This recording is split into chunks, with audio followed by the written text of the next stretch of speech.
Bueno, habíamos dicho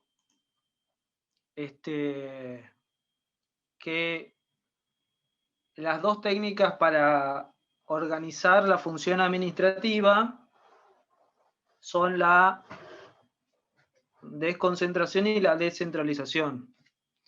Y también habíamos dicho que, digamos, dependiendo del criterio que sigamos, función administrativa puede haber no solo en el Poder Ejecutivo, sino también en los otros poderes, ¿no? Y entonces de acuerdo a la definición que nosotros demos de cada función, también va a haber o puede haber función jurisdiccional, por ejemplo, dentro del Poder Ejecutivo.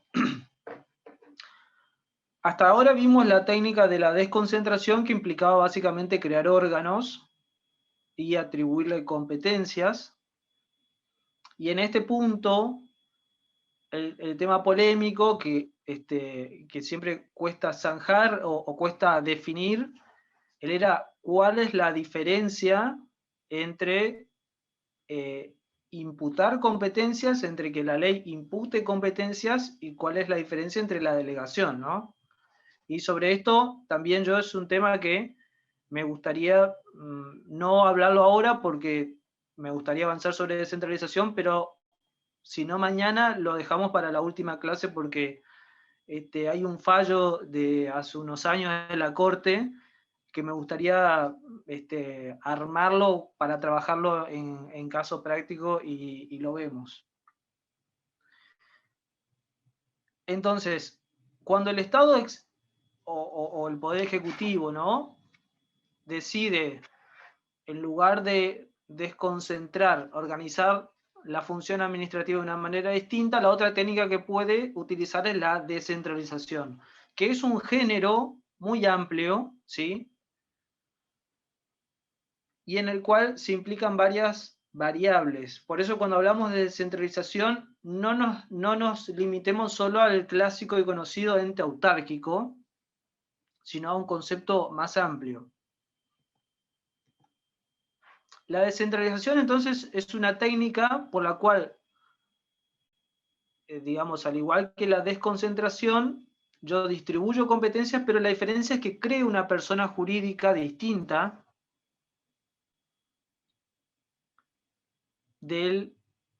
tomo el Estado Nacional como ejemplo. Esto lo podemos replicar al Estado provincial, a la ciudad o a los municipios, distinta del Estado Nacional, pero que va a mantener el carácter de ente público estatal. Entonces, cuando yo me refiero a Estado Nacional,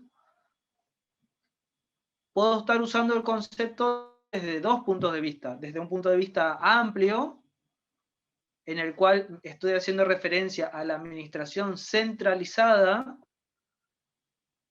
¿Qué es la administración centralizada? La que es producto de la desconcentración, y a la administración descentralizada, la que es producto de la técnica de la descentralización. Ahora, el ente descentralizado, así hablando en genérico, las características, como ven ahí, es que se crea por una norma de alcance general. La norma que crea al ente es una norma de alcance general, no particular. La Constitución, la ley, el reglamento. Después vamos a ver entre la ley y el reglamento cuál de los dos. Implica la transferencia tanto de la titularidad como del ejercicio de las competencias. Esa es la diferencia también entre la delegación y la vocación, que tanto la delegación como la vocación implica la transferencia del ejercicio, ¿sí?, en forma parcial y transitoria. En la descentralización, la transferencia es de la titularidad y el ejercicio. Por eso, no es correcto decir que el Estado Nacional creó un ente autárquico y le delegó competencias. No, o sea, bueno, sí, le puede delegar competencias, pero si lo creó, lo que hizo fue transferirle las competencias, que en su origen era de la administración central. Y va a generar esto, como es de carácter permanente y no transitorio, una nueva relación entre el triángulo mayor, que ahí representa el estado central, digamos, con el triángulo menor, que es el ente descentralizado. No digo ente autárquico todavía, sino ente descentralizado, que ahora provisoriamente lo vamos a denominar relación de tutela, que da lugar, como ustedes bien saben, como regla general también, al recurso de alzada.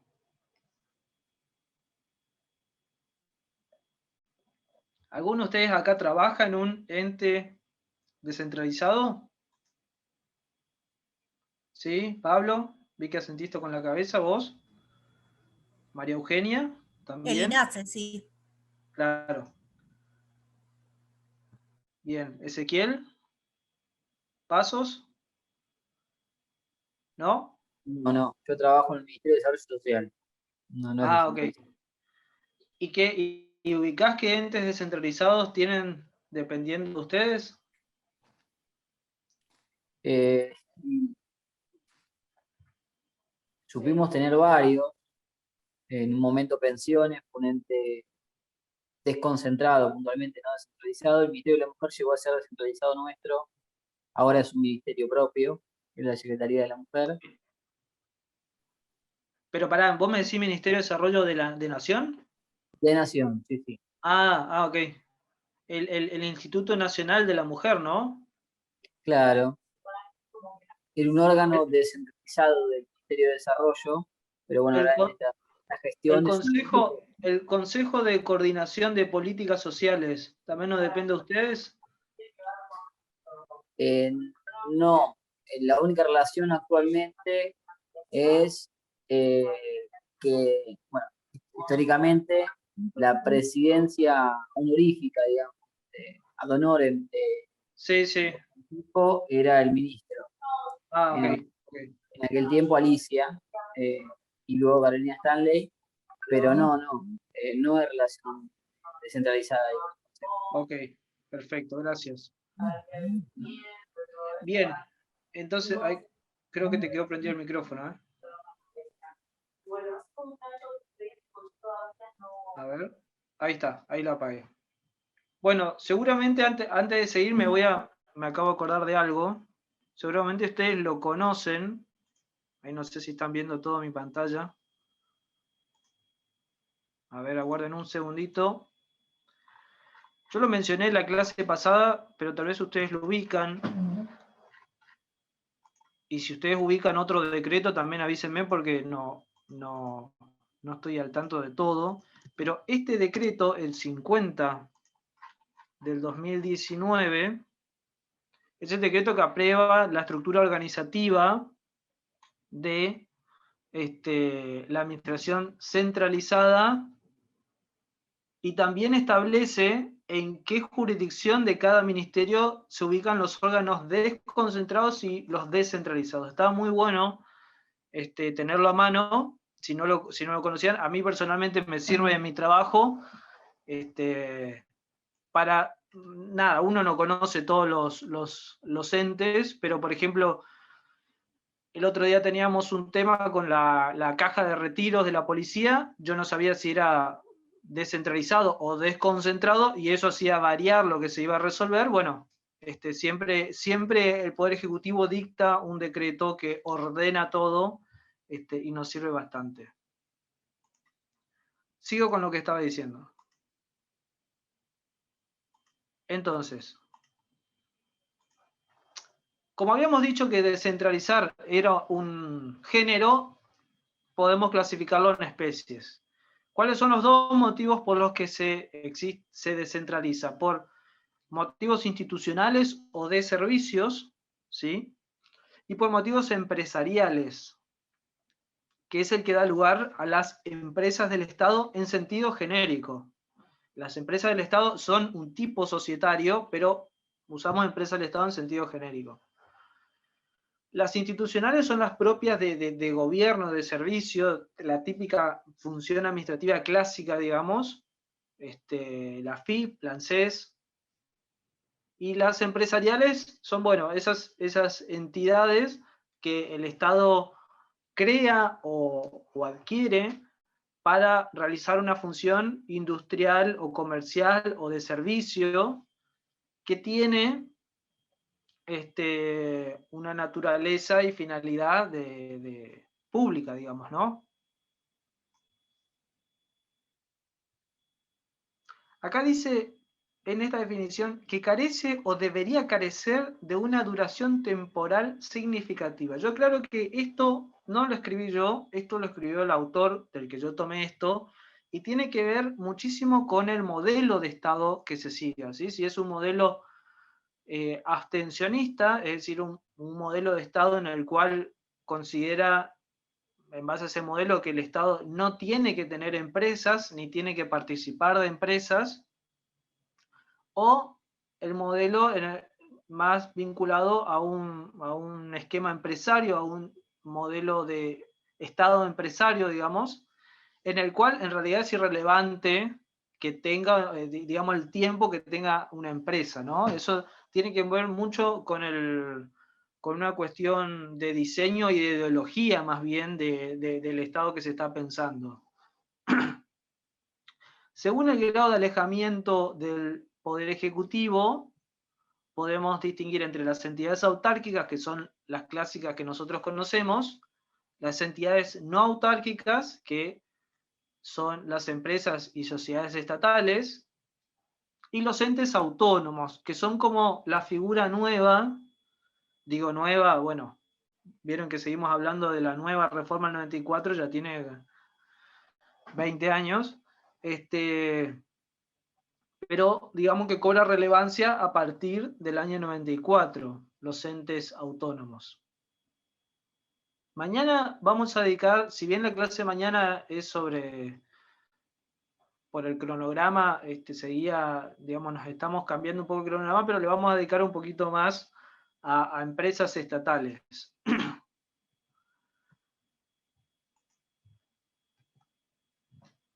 Bien, ¿qué caracteres tienen las entidades descentralizadas? Creación estatal por ley. Esto lo ponemos así, ahora enseguida lo vamos a conversar. ¿Pueden ser creadas por decretos las entidades descentralizadas? Personalidad jurídica propia, de especie pública, ¿sí? De especie pública, estatal. Los entes públicos no estatales no son una forma de descentralización, eso ya lo conversamos en la primera clase. Tienen asignación legal de recursos, el patrimonio es estatal y el gobierno y la conducción y la administración también, y están sujetos a un control estatal, ¿no? Al sistema de control que en el nivel nacional es la ley, la 24.156, con el sistema de control interno y externo, de la SIGEN a nivel interno y de la Auditoría General de la Nación a nivel externo. Y algunas cuestiones conceptuales en las cuales por ahí no todos los autores coinciden, pero sí nos sirven para hacer alguna distinción y no usarlo de la misma manera. Autarquía comprende la facultad del ente de administrarse a sí mismo desde el punto de vista decisorio, organizativo y económico-financiero. Autonomía comprende el poder de dictar sus propias normas e incluso en ciertos casos de elegir a sus propias autoridades. Y autarquía implica la autosuficiencia económica.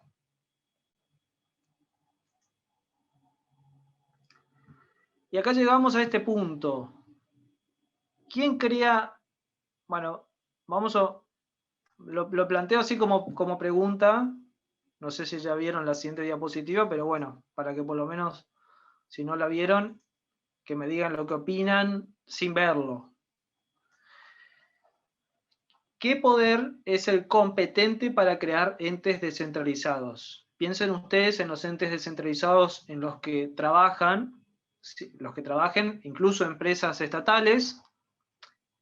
Piensen en qué norma la creó, qué rango tiene, si es un decreto, si es una ley, si es una resolución ministerial.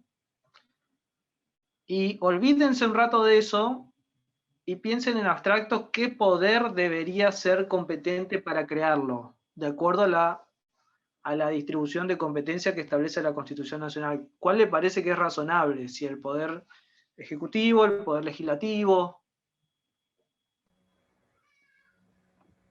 El legislativo, porque es por ley.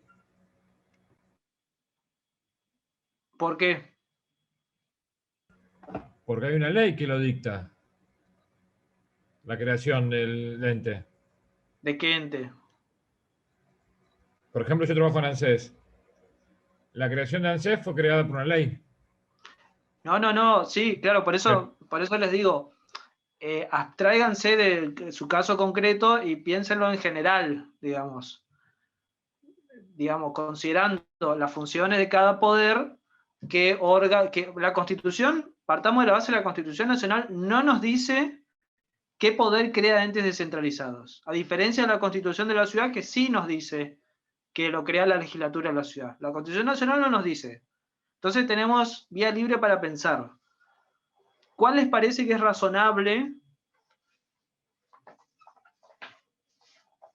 Ustedes son el procurador del Tesoro o la procuradora del Tesoro y el presidente le dice, necesito crear un ente que se encargue de, no sé, fomentar la actividad deportiva. Ya existe, pero bueno, fomentar la actividad deportiva. ¿Qué hago? ¿Tengo que mandar un proyecto de ley al Congreso o lo puedo hacer por decreto? A mí me parece que... Salomón, ¿vos qué pensás? bien.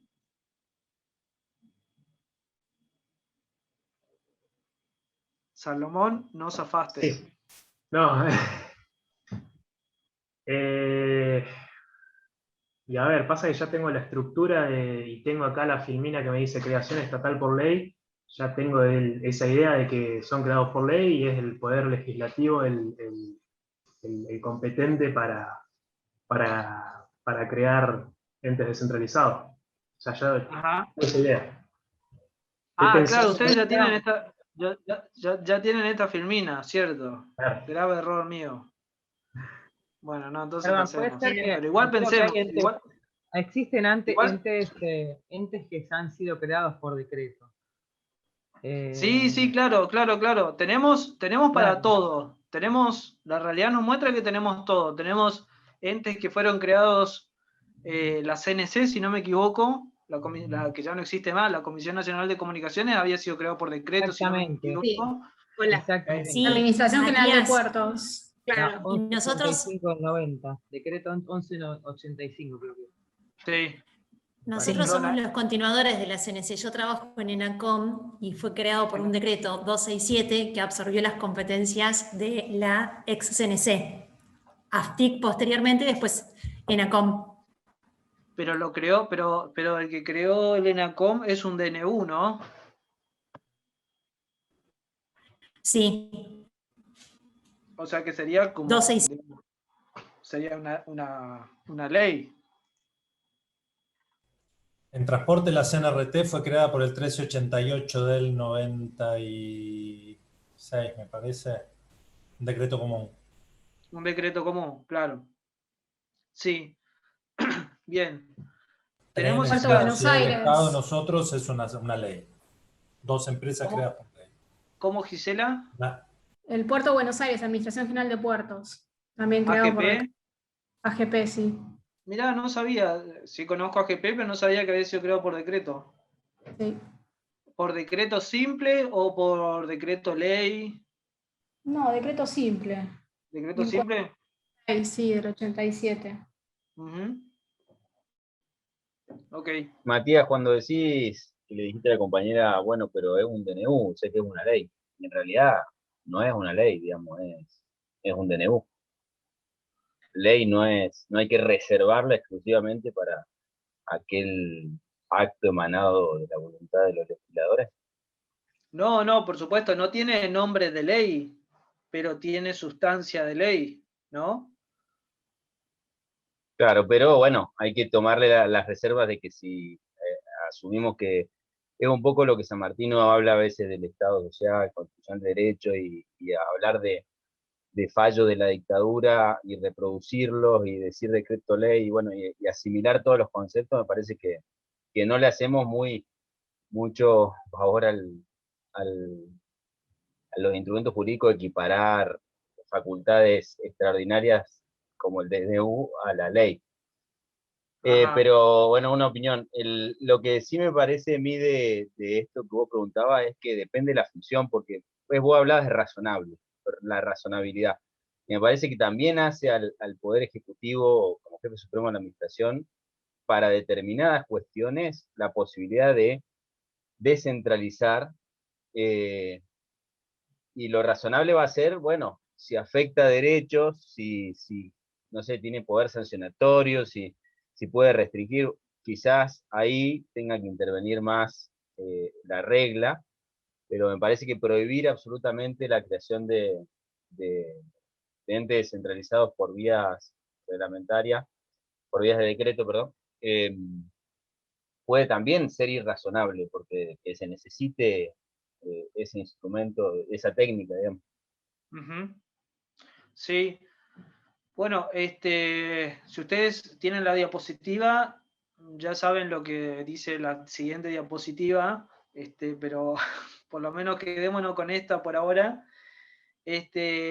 Como la Constitución no tiene una pauta clara, digamos, que zanje la cuestión, históricamente se dio un debate entre distintas posturas, incluida la Procuración del Tesoro, y por supuesto que la Procuración del Tesoro, como servicio jurídico del Poder Ejecutivo, decía, quien crea entes descentralizados es el Poder Ejecutivo. Y esto fundado también en el concepto de la zona de reserva de la administración, que este concepto que acuñó Marienhof, ustedes lo habrán escuchado muchas veces, y a veces cuando queremos justificar algo, ¿por qué lo hace el Poder Ejecutivo? Decimos, bueno, eso es porque es la zona de reserva de la administración. Y no olvidemos delimitar qué significaba eso. Bueno, básicamente para Marienhof había una serie de materias que escapaban al principio de legalidad en sentido formal, digamos, ¿no? O sea, había una serie de materias que para Marienhof el Poder Legislativo no era el que tenía que regularlas, sino que lo tenía que hacer el Poder Ejecutivo como jefe de la administración. Dentro de esas materias, clásicamente, y por supuesto que no todos los autores compartían esto, por ejemplo, Gordillo es un clásico autor que sostiene que esto no existe y que ninguna materia puede escapar a la reglamentación de la ley. Dentro de esas materias lo que clásicamente se decía era que hay adentro de qué era zona de reserva de la administración, bueno, empleo público, procedimiento administrativo, ¿sí? La regulación del empleo público, la regulación del procedimiento administrativo y todo lo atinente a la organización administrativa. Entonces, si yo parto de la base que reconozco que existe zona de reserva de la administración, por lo tanto, también reconozco que los entes descentralizados pueden ser creados por decretos del Poder Ejecutivo, porque lo que está haciendo es organizando su estructura administrativa dentro de la cual va a ejercer su función administrativa. Otros autores decían, bueno, no, corresponde al Congreso en forma exclusiva, y otros decían, bueno, es una competencia concurrente o mixta según el caso. Y en este punto estaba Comadira. A mí me parece interesante el fundamento de hacer una distinción. Realmente no me parece irrazonable pensar que el Poder Ejecutivo pueda crear un ente, pero sí creo que, como dijeron ustedes, hay que hacer una distinción si la función que va a realizar el ente tiene o no una afectación hacia terceros. Digamos, si los actos que va a dictar son actos de gravamen, en el cual, por ejemplo, está facultado para aplicar una sanción o restringir algún derecho, ¿sí? Eso creo que claramente choca con el principio de legalidad de la Constitución. o si va a ser un ente que simplemente, por ejemplo, va a ser como podría ser, no sé, el Tribunal de Tasaciones, que se dedica a emitir actos preparatorios para un acto administrativo, ¿sí? Que no tiene efectos jurídicos directos hacia terceros. O un ente que se dedica a medidas de fomento o de coordinación interjurisdiccional, que tampoco tiene efectos jurídicos directos hacia terceros. Actualmente, y fue modificada por la ley de presupuesto, este no es el último artículo, pues fue modificado por la ley de presupuesto en el 2018-2019, hay un artículo en la ley 25.152 que dice que toda creación de organismo descentralizado tiene que hacerse por ley. Esto vino de alguna manera a zanjar esta discusión, por más que un día vi en el boletín oficial la creación de una empresa estatal por decreto, y me acuerdo que le mandé el boletín a un amigo que trabajaba en ese ministerio, y le dije, che, ¿vos viste que está esta ley? Y no me contestó, pero bueno, ha pasado. Pero hay una ley que dice que todo organismo descentralizado se crea por ley. Ahora, si yo digo, o si el Poder Ejecutivo sostenía que él podía crear entes descentralizados, ¿puede el Congreso decirle, no, vos no podés crear entes descentralizados, eso lo hago yo? Porque eso es lo que ocurrió acá, ¿no? Salió una ley que dijo, no, ente descentralizado, querés crear la ANSES, querés crear la FIP, el ENACOM, por ley. Si había un debate doctrinario antes, en el cual la propia Procuración del Tesoro sostenía que era el Poder Ejecutivo, ¿podemos dictar una ley y zanjar esta cuestión? Debería ser la Corte Suprema de Justicia, la que en este caso dilucide, digamos, si le corresponde al Poder Ejecutivo, al Poder Legislativo, crear un ente descentralizado, un ente autárquico. ¿Por En mi qué? opinión. Porque acá hay un conflicto de poderes y se tiene que interpretar cláusulas constitucionales. Y en ese caso entiendo que la Corte podría definir en ese caso. Uh-huh. En el caso de los entes reguladores, sí está establecido en la Constitución que tiene que ser por, dice la legislación. Bueno, claro. Eso, en el caso de los entes reguladores, el artículo viene bien la mención, vamos a buscarlo, porque no nos sabemos de memoria la Constitución. Si no me equivoco, dice los marcos regulatorios, ¿no? A ver, vamos a buscar el 42.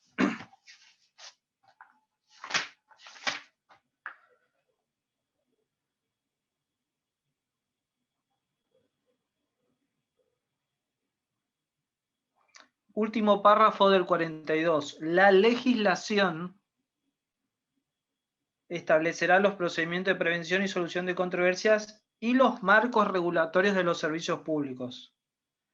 Hay autores como Pérez Walde, en un libro que se llama Servicios Públicos y Control, que él afirma que dentro del concepto de marco regulatorio está incluido la figura del ente regulador del servicio público y que por lo tanto para él legislación es ley, ente regulador se crea por ley. Todo ente regulador de un servicio público hay que crearlo por ley. Ok.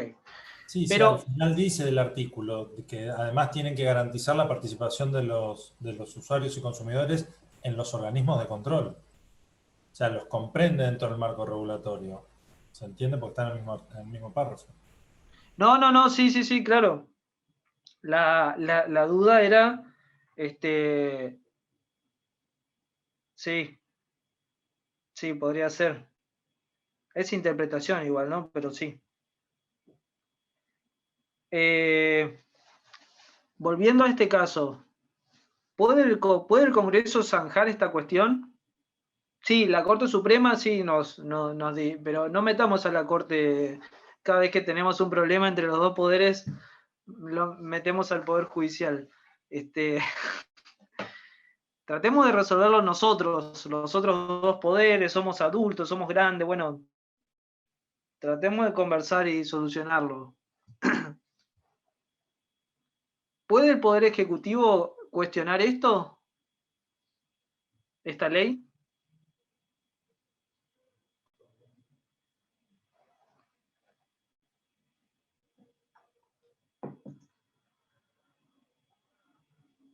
Vanessa, ¿vos qué opinás? Vanessa. Sí, estoy escuchando, ¿eh? No, estaba pensando y estaba buscando estaba buscando eso de las atribuciones del Ejecutivo. Si hay una ley que dice que, hay una ley posterior que dice que los entes descentralizados se crean por ley con esa finalidad de avanzar en el proceso de reforma del Estado, aumentar la eficiencia y calidad de la gestión.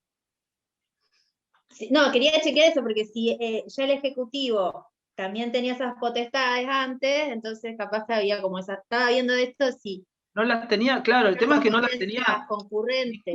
Ninguno de los dos las tenía expresamente. Vos sos la secretaria legal y técnica del presidente, ¿no?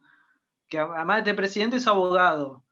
Y él no sabía de esta ley. Y vos le decís, no, pero hay la 25.152, y él te dice, no, pero ¿cómo puede ser? Si yo tengo que poder. ¿Qué alternativas tenemos como. Lo que yo tenía entendido es que cuando un ente descentralizado era creado por ley, esto le trasladaría al funcionario, o sea, digamos, lo que le queda al Ejecutivo sería cuando un ente descentralizado es creado por una ley, es ese control de legitimidad que no digamos, lo sigue manteniendo respecto del descentralizado.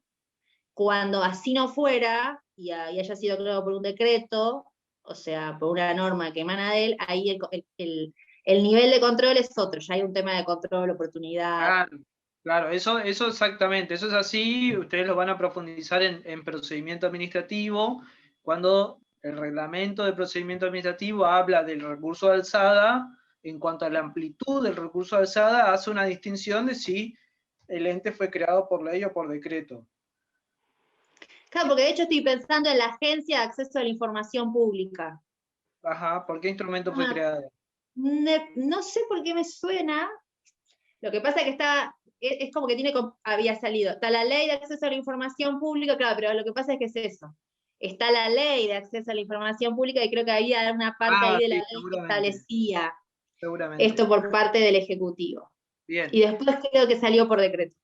El problema que tenemos acá con esta ley, si se quiere, no problema, es una situación, es que esta ley no la dictó el Congreso. O sea, o dicho en otras palabras, esta ley la dictó el Congreso, pero se terminó de conformar y se convirtió en ley con la participación del Poder Ejecutivo. El Poder Ejecutivo no vetó esta ley, la consintió, no la observó.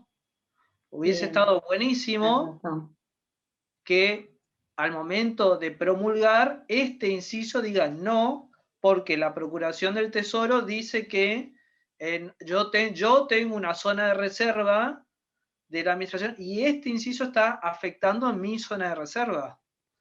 Ahora, cuando promulga la ley, sin observar esta parte, la está consintiendo, ¿no? Tienes razón. Sí, claro, en el proceso de formación de las leyes, el Ejecutivo tiene esta última instancia, ¿no? En todo caso. Claro, porque siempre, digamos, nos sale que el Congreso sanciona la ley, y como que ahí se terminó todo. Y en nuestra Constitución, el Poder Ejecutivo es un sujeto necesario en el proceso de formación de la ley. Lo que sale del Congreso es la sanción de un proyecto, pero no sale una ley, sale un proyecto. De hecho, va al Poder Ejecutivo con un número provisorio, que es el número que después se toma para darle el número de ley, pero es un número provisorio de proyecto. Cuando llega el Ejecutivo, ahí se termina o no de nacer una ley, digamos, ¿no? Entonces el tema que tenemos es que el Ejecutivo participó de esto y no la vetó. Y viene otro presidente y dice, no, pero a mí me gustaba lo que decía la Procuración del Tesoro y Marienhof, y además yo sigo a Marienhof, a mí esto no me gusta, esta ley. Y, por supuesto, bueno, vamos a mandar un proyecto de ley para modificar la ley. ¿O vamos a plantear la inconstitucionalidad? ¿Pueden ustedes que trabajan en el Estado, ¿puede el Estado plantear la inconstitucionalidad de las leyes del Estado?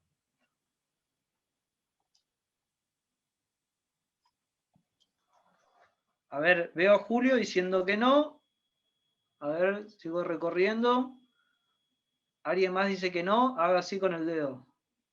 Si alguien dice que sí, Vanina dice que no. Federico hace así. Bueno, es una expresión también válida. No sé.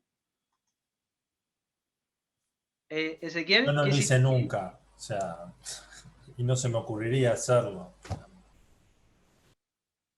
Claro, ¿quién plantea la inconstitucionalidad generalmente? La otra parte, ¿no?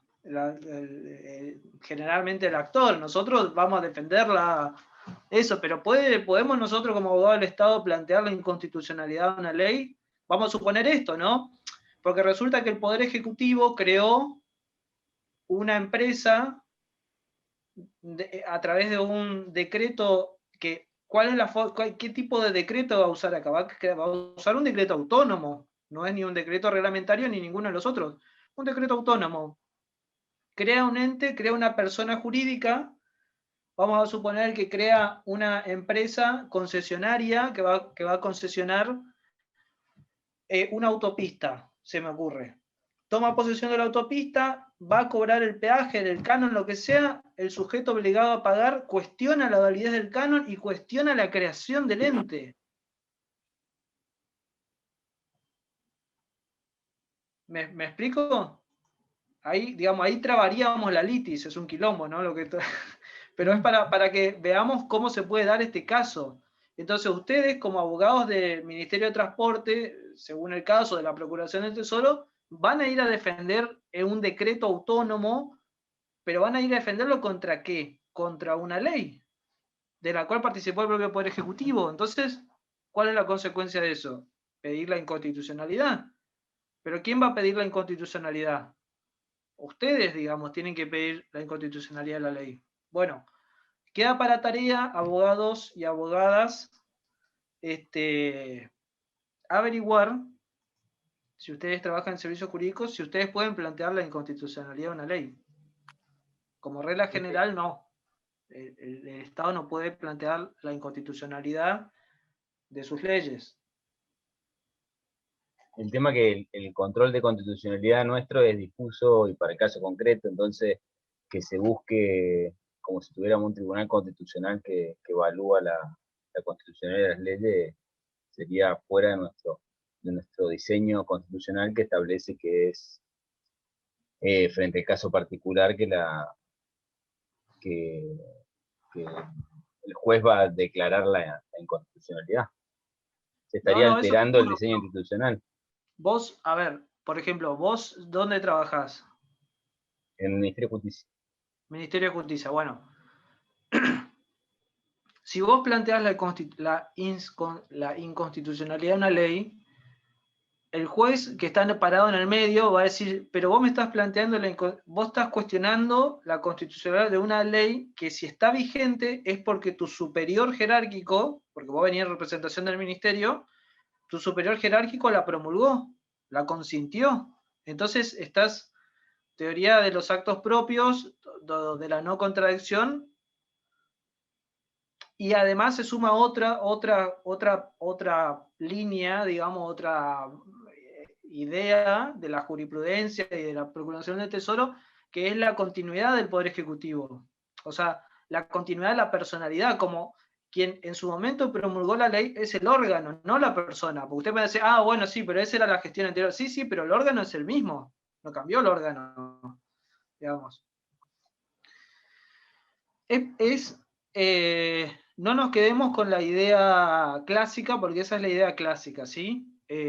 Sepamos que la Procuración del Tesoro, desde también un antiguo dictamen de Marienhof, ante este escollo, ha distinguido entre la inconstitucionalidad de la ley de la inaplicabilidad de la ley. ¿Ustedes conocían este dictamen? ¿No lo conocían? Bueno, hay una doctrina de la Procuración del Tesoro, yo francamente no sé si la mantienen hasta actualmente, calculo que sí. Marienhof también abrió esta agua y dijo, bueno, ante la imposibilidad del poder ejecutivo de solicitar la inconstitucionalidad de una ley, distingue entre la y no solo de solicitarla, sino de declararla. Otra cosa que tampoco puede hacer la administración es declarar la inconstitucionalidad, porque eso es una función propia del Poder Judicial, es inaplicarla. Distingue inconstitucional de inaplicabilidad. Ustedes dirán, es lo mismo. Bueno, para Marienhof no es lo mismo. Yo tengo el dictamen en papel, pero ahora creo que está todo y me lo noto y si les interesa se los paso. El primer dictamen donde Marienhof cuando era procurador dijo esto y después se mantuvo.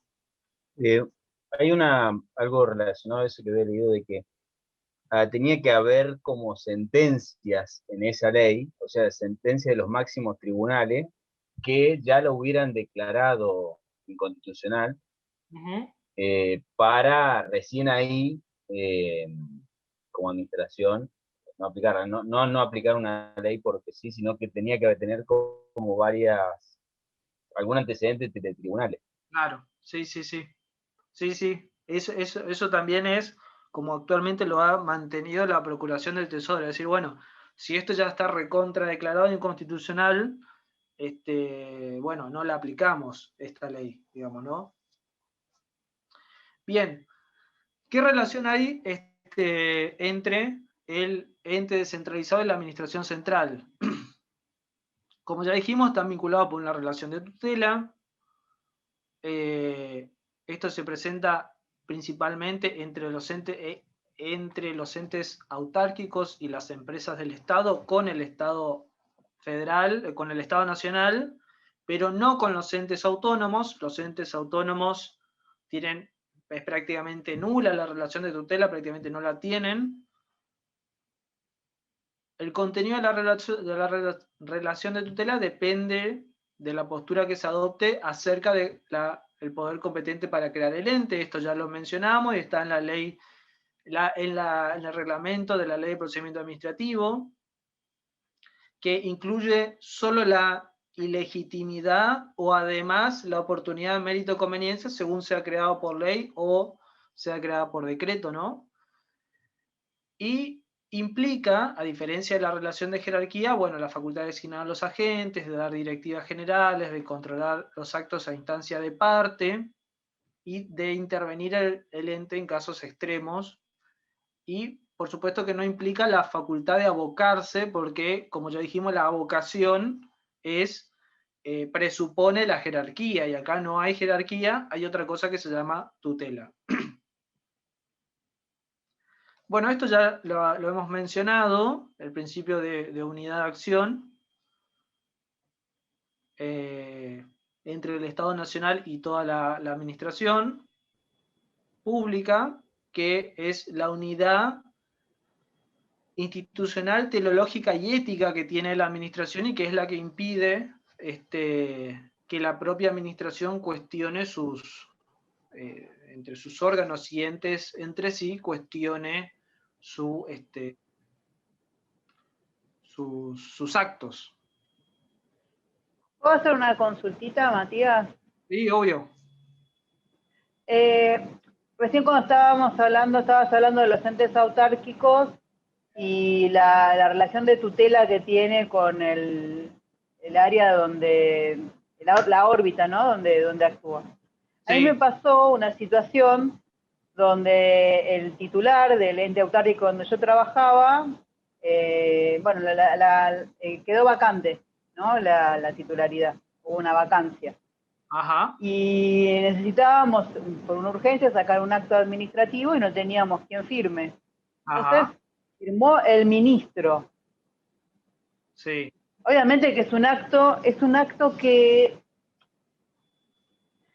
obviamente tiene efectos jurídicos extra administración, pero no, era una obra pública que iba a realizar la misma administración, o sea, es como que me parecía como que, pero en su momento yo planteé esto, que como había una relación de tutela, no había una relación jerárquica que en realidad no correspondía que firmara. No sé cómo se solucionaba, tenía que esperar a que viniera alguien y que designaran a alguien, pero como que esa vacancia no habilitaba a que el ministro firmara ese acto. Entonces, ¿es correcto? ¿Es incorrecto? ¿Qué pasó al final? ¿La firmó o no? La firmó el ministro, sí, firmó el ministro. Era una declaración de impacto ambiental. A ver, ¿era una declaración de impacto ambiental de un ente descentralizado?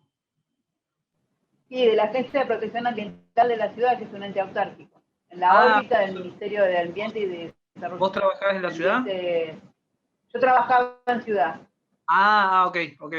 Bueno. Ahora trabajo en el Ministerio de Producción, pero en ese momento trabajaba en ciudad, trabajaba en la Agencia de Protección Ambiental, y hubo una vacancia de la presidencia de la agencia, necesitábamos sacar, porque había una obra pública importante que tenía que tener su impacto ambiental. Claro. Ahora, o sea, ¿el ministro tenía que adjudicar también? No, el ministro lo que hacía era el ministro de Ambiente, creo que era, bueno, no me acuerdo mucho, llamaba Desarrollo, no me acuerdo. Firmaba la Declaración de Impacto Ambiental, la DIA, la Declaración de Impacto Ambiental. O sea, vos dentro del procedimiento técnico administrativo de impacto ambiental, termina con la Declaración de Impacto Ambiental y el Certificado de Aptitud Ambiental.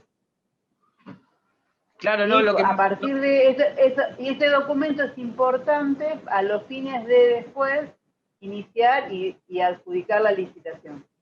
¿Sí? Claro, no, un paso previo al lanzamiento de la licitación, ¿sí? Pero el lanzamiento de la licitación o la convocatoria, ¿la hacía el propio ministro? Ahí creo que no, me parece que no, me parece que lo hacía otro ministerio. Ok, bueno, estoy creo segura que... si lo hacía el mismo ministerio. Bueno, es más, ya la obra está hecha, es la sede actual del gobierno de la ciudad de Buenos Aires. Ok, bueno. Parque Patricio. Esta clase encima se está grabando, ¿no? Por suerte... Ay, bueno, perdón, me olvidé de esa parte. No importa. Bueno, ya está, o sea, ese hecho juzgado, o sea, ya está, ya se hizo la declaración de impacto ambiental, ya firmaron, ya está. Con validación, no pasa nada. Bueno, a ver, hay un tema ahí, varios temas, ¿sí? Por lo que entendí del caso, ¿no? Creo que lo que todos vemos es, si es un ente descentralizado que ejerce una función técnica, el problema que tenemos es, digamos, que el ministro, si no tiene naturaleza técnica, no podría firmarlo. Eso dicho en general, ¿no? Eso dicho en general. Lo segundo es lo que yo preguntaba, era si el ministro era el que también adjudicaba, porque ahí claramente el ministro está dictando, no digo que sea este caso, ¿no? Pero es lo que vería, es si está dictando el acto preparatorio y además está dictando el acto definitivo del propio preparatorio, digamos, está haciendo todo. Y también la alteridad que exige eso, también sería por ese lado. Ahora, cuando no existe o no hay, que pasa muchísimo, no solo en los entes descentralizados, sino también en la administración central. Y me viene bien tu pregunta porque es algo que lo podemos retomar. Cuando no hay titular, cuando no designaron todavía el titular, sea de un órgano central o un ente descentralizado, no tenemos un problema de avocación. O sea, bueno, sí, digamos, lo que primero nos sale es, bueno, abocate, ok, pero la avocación no es la vía o no es el instrumento jurídico para solucionar el problema. El instrumento jurídico es la sustitución. ¿Se acuerdan cuando vimos al principio las excepciones a la competencia que vimos? Delegación, avocación, sustitución. La sustitución es un instituto jurídico que siempre se dice que no es una excepción a la competencia y no es muy estudiada o no es muy tratada, pero en realidad es el instituto que se usa o debería recurrirse para los casos de vacancia del órgano. Y ustedes saben que a nivel nacional hay un decreto, hay un decreto, lo vamos a buscar también. Perdón, pero no me acuerdo de todo. Hay un decreto que dice qué ministro se reemplaza con quién en caso de vacancia. Ese es el 977, creo, el mismo que hablaba de hace un ratito, que dice que en caso de ausencia del jefe de gabinete aparece el ministro. Manejar los decretos los sacás así, ¿eh? No, pero estamos me todos acuerdo haciendo justo de ese. Yo tiro, hay un decreto y Vanessa dice, ese es tal. Porque da la casualidad que estaba, en serio. Bueno, vamos a buscarlo. Es decir, ahora, lo que tenemos ahí es un problema de sustitución, o una situación de vacancia por sustitución, que es lo que a veces vemos en los boletines oficiales donde dice, bueno, como se va a tomar licencia, se va a ir de vacaciones, y dice, asígnase la firma y el despacho, o usa una palabra así, no, generalmente no se usa la palabra delégase, sino asígnase y demás. Que es lo mismo que pasa cuando el presidente está fuera del país y la vicepresidenta ejerce el poder ejecutivo. Lo que hay es un reemplazo de la persona, pero no del órgano. Ahora, la situación que tenemos acá es que el ministro fue a reemplazar al titular del ente. Esto no parecería inviable en la medida que para esa titularidad de ese ente no se requiera características especiales, porque ahí sí, ¿me explico? Y eso es la facultad que nosotros vimos recién de... A ver, esperen que no estoy compartiendo pantalla. A ver.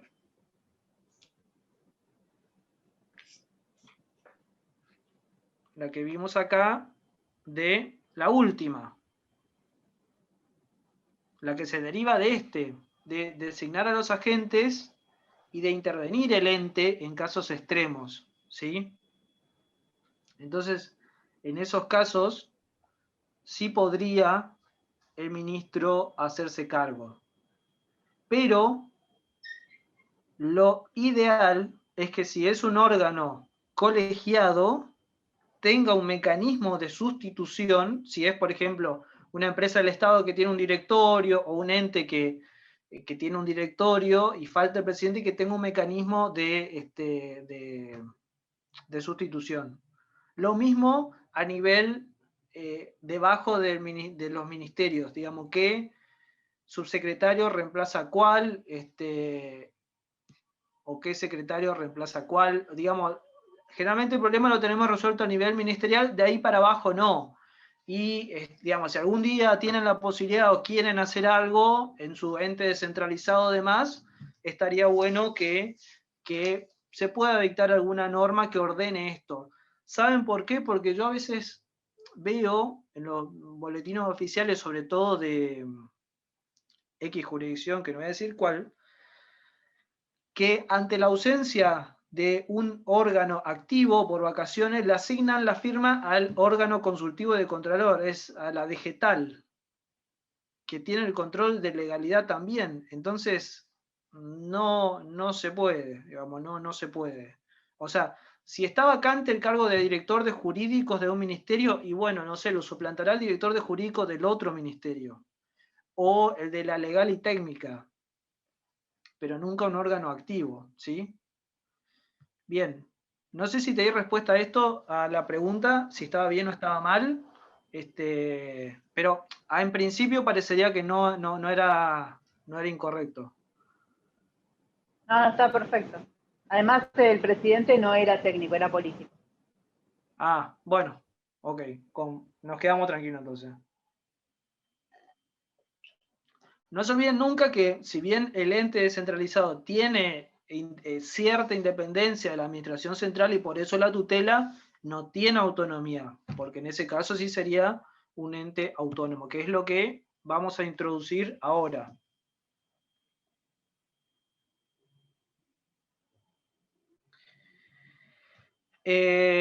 Los entes autónomos. Empezamos con esto, decimos algunas palabras y ya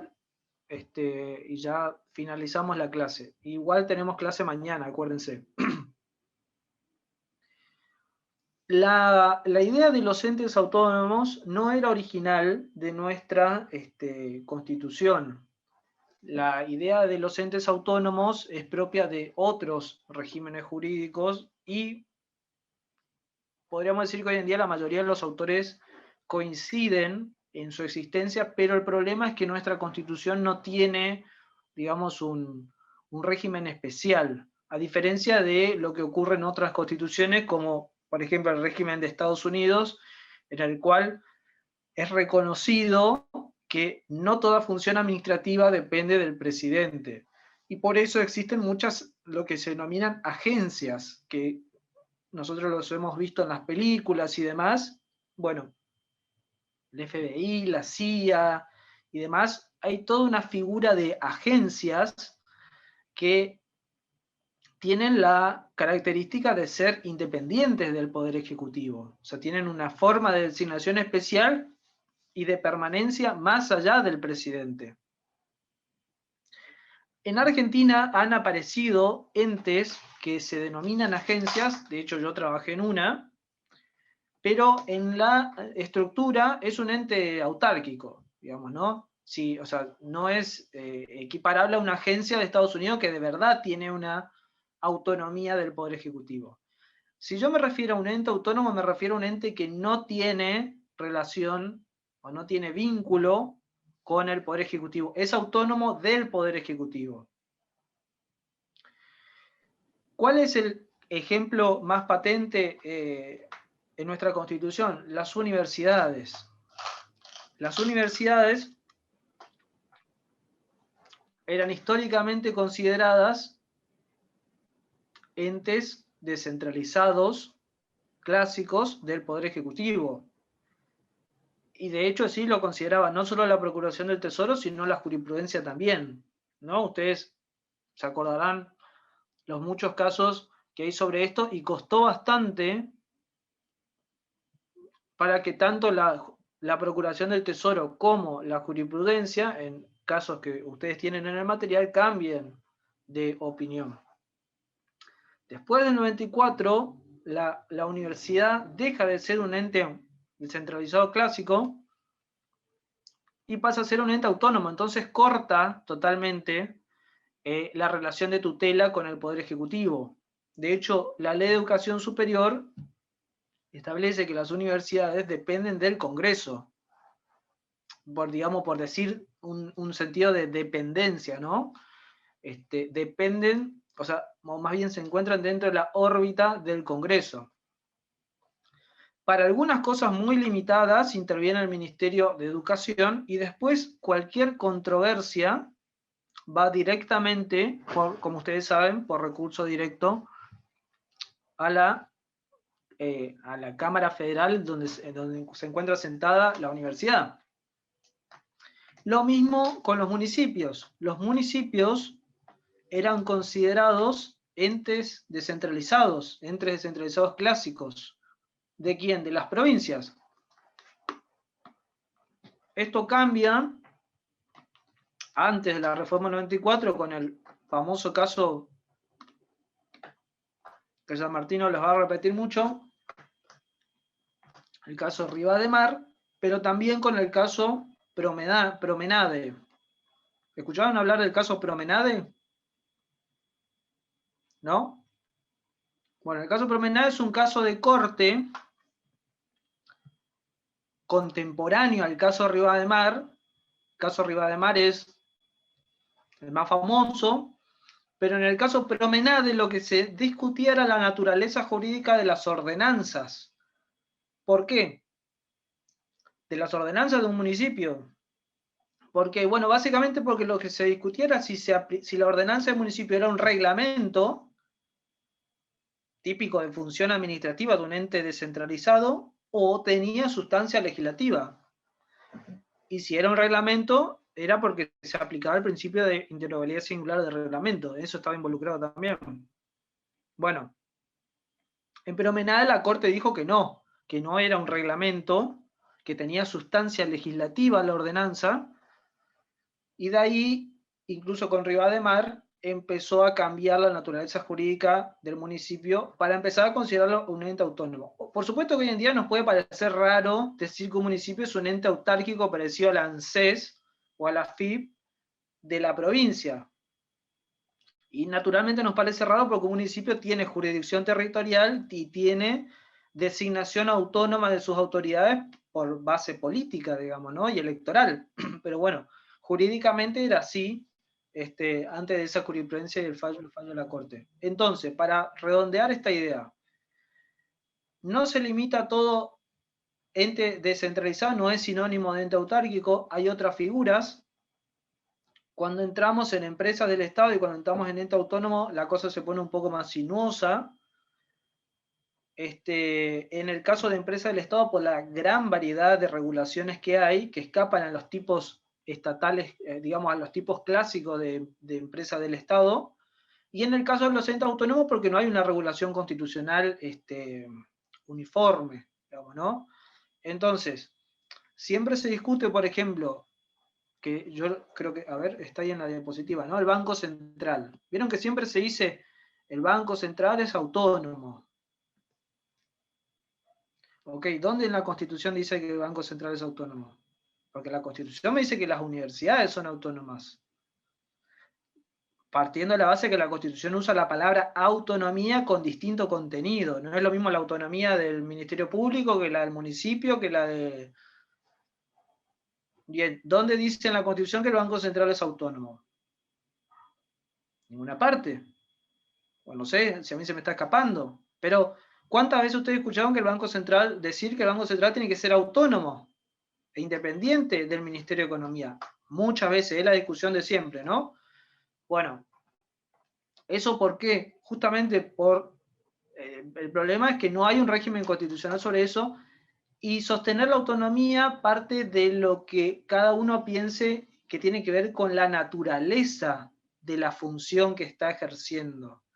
Y esto se aplica tanto al Banco Central, cuya función es regular el valor de la moneda, que además es una función propia del Congreso. Ustedes saben que, recuerden que el 75 establece una de las competencias del Congreso, fijar el valor de la moneda. El Congreso delegó eso en el Banco Central, y además también se consideran que deben ser entes autónomos los entes reguladores. Y volvemos a lo mismo. Ustedes me van a decir, bueno, pero la ley del ente del ENRE dice que es un ente autárquico. Sí, exacto. Están diseñados como entes autárquicos. Pero algunos sostienen que por la función que realiza tienen que ser entes autónomos. Que lo vamos a terminar de conversar, si están de acuerdo, mañana. ¿Ok? Bueno, muchas gracias. Espero que no se hayan agotado demasiado o aburrido.